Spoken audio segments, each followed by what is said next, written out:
Hey, what's up guys, it be here and welcome to a new video. So a lot of you guys have been struggling on how to make a really huge kind of in the air progressive house style lead, like Martin Garrix, Nicky Romero, Matisse and Sadko and so on.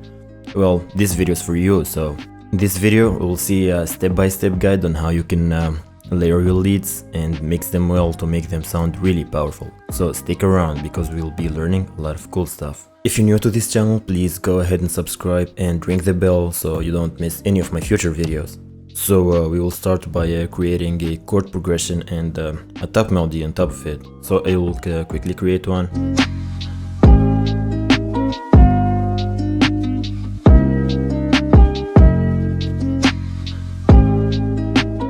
So I came up with this chord progression and top melody.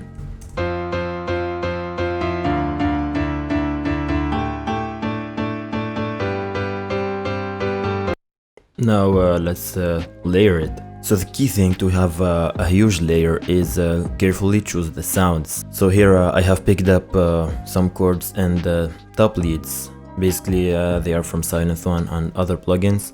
So what I will do is I'm going to pick the chords, and I have created a layer that plays the chords, and I'm going to take the top melody and put it on the lead layer. Let's take a quick listen to each of these sounds.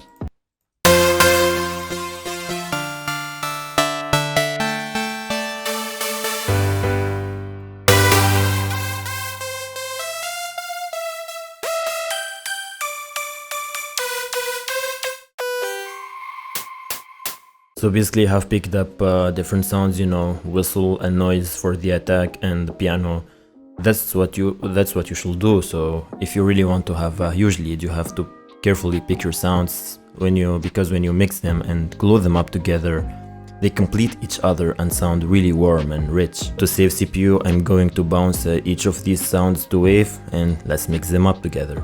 So I have created another project and I have imported all the bounced wave files here, and I have colored them, colors look vibrant. I mean, for example, this Dave 2D blue looks really nice.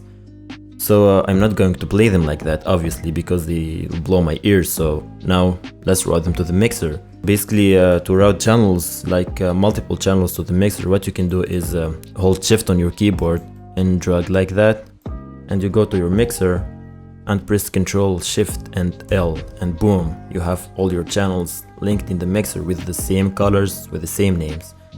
I'm going to do the same things for the chords, and that's just one layer. So now I'm going to route all the leads to a bus. So you press Ctrl and you drag over the channels like this, and you click route to this track only.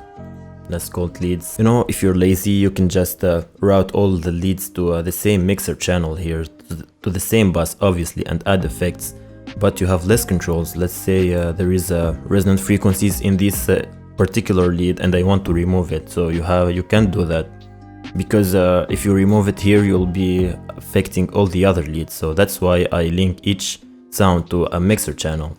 So let's do the same thing for the chords, and now let's start mixing them. So let's do one more thing. So I'm going to select all the channels and reduce the levels so I don't blow my ears. We don't have to do it to the bus.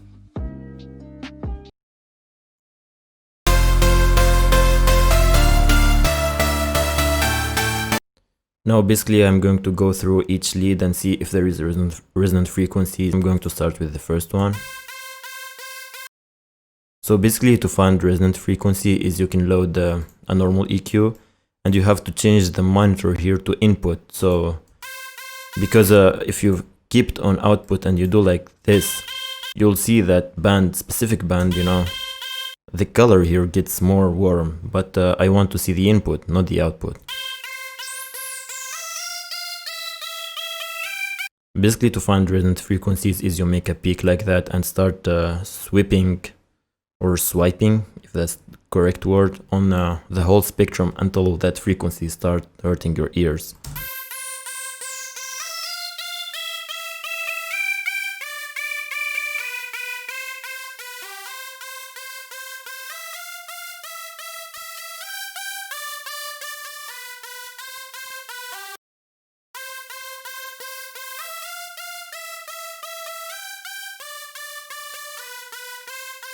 And I'm going to do basically the same thing for the other leads. Now for this specific sound, which is a whistle, you can hear that it doesn't have that much high frequencies. So instead of cutting the highs like that with, finding the resonant frequencies, I'm going to boost the highs. Basically, whistles are created with resonant frequencies. We can't just go and remove it because it'll sound nothing. So instead I'm going to boost it a bit. And I'm going to add a bit of reverb to it.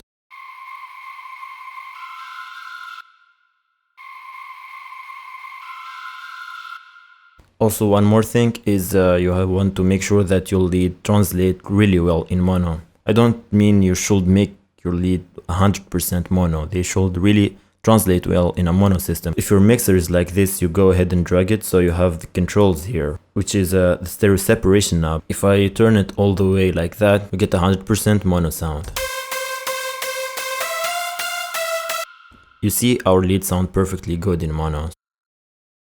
Now let's start panning our leads.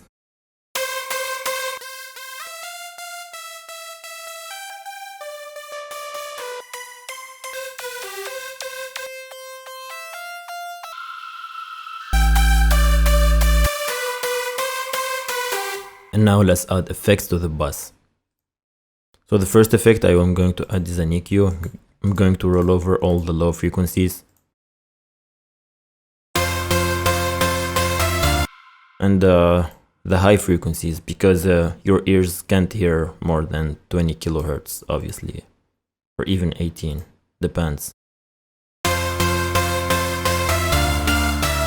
And now I'm going to add a multiband compressor. I mean, when it comes to multiband compression, you have a lot of options. So I have the native FL Studio multiband compressor, and there is this great multiband compressor from FabFilter, which is kind of more advanced than the normal Fruity compressor, because you can add your own bands to it and you can have full controls. So basically this is like your crush, and this is like the type of girls that wants to hang out with you. Let's keep the normal multiband compressor. When it comes to multiband compression, all you have to do is use your ears, because that's how it works. So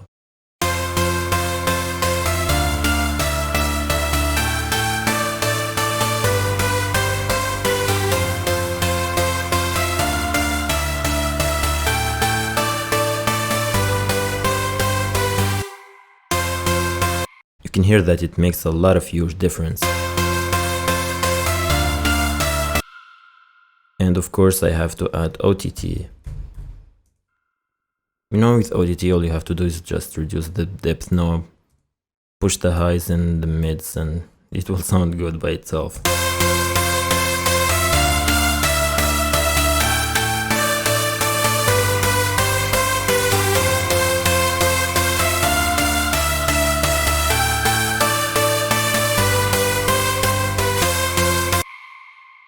Then I'm going to add a bit of saturation with the wave shaper.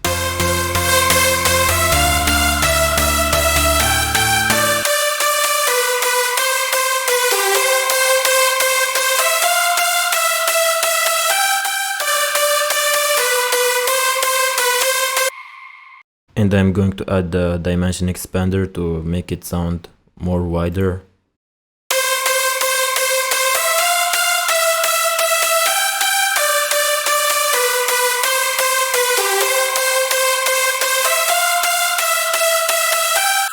And now let's add reverb. Basically, I will add the same reverb for the leads and the chords. So I'm going to create a reverb bus like in these channels here. I ducked these channels to the right, and I'm going to route the leads bus to the reverb channel, and say I will do the same for the chords. So I'm going to add a reverb too, and I'm going to put the dry level to 0 because we only want to hear the reverb. And now we have full control on the reverb, like EQ it and do whatever you want basically.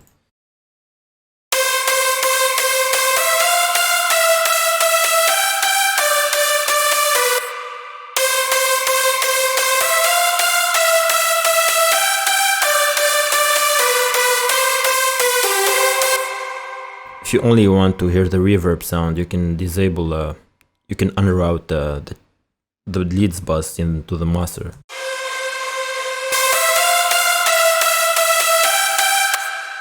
And you can hear with the reverb, it sounds really, you know, airy. Maybe you can add a bit of saturation with the FabFilter Saturn.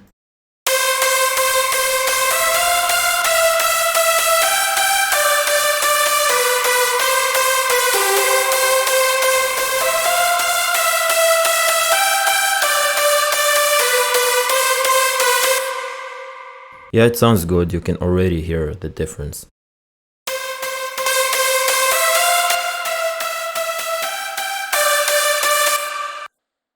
Now let's work on the chords. Basically I will do the same thing, but I'm going to skip this part, so this video will not be like 30 minutes long. So I have done the same things to the chords. I have adjusted the gain and removed the resonant frequencies. Now let's add effects to the bus channel. So I'm going to start with an EQ.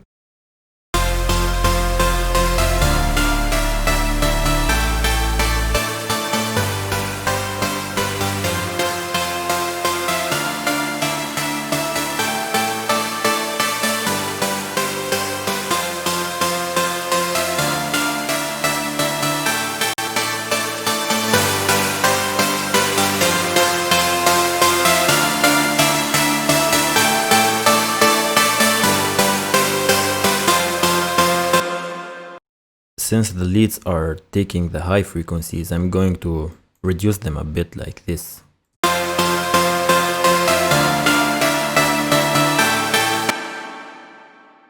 Let's add the multi-band compressor.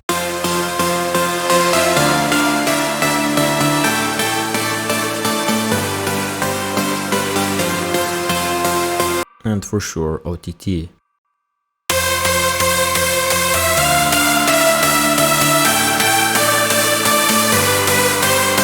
And the only thing that left for us to work on is the sub bass, so I'm going to just add R bass to it.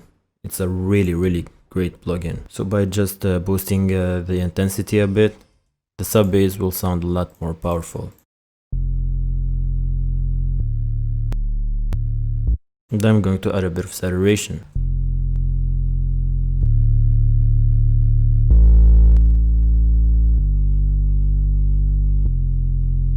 And now let's listen to everything together.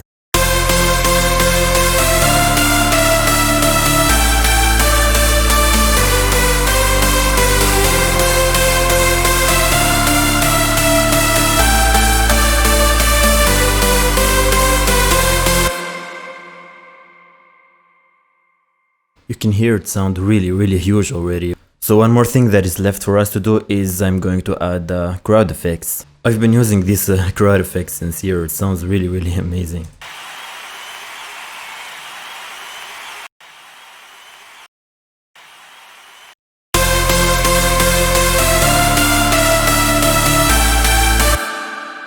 Let's check how our leads sound in mono.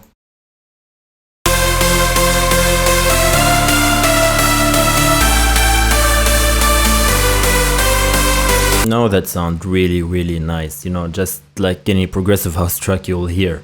What is left for you to do is you add a kick drum and some effects and boom, you have a progressive house drop. So I created a basic drop. I just added a kick drum and a 4-tooth floor clap. I added a sidechain to the leads and to the chords, you know, this sidechain curve in kickstart. This is a really basic drop. Basically when I create progressive house, I will add a lot of things to the drop. So let's just take a listen.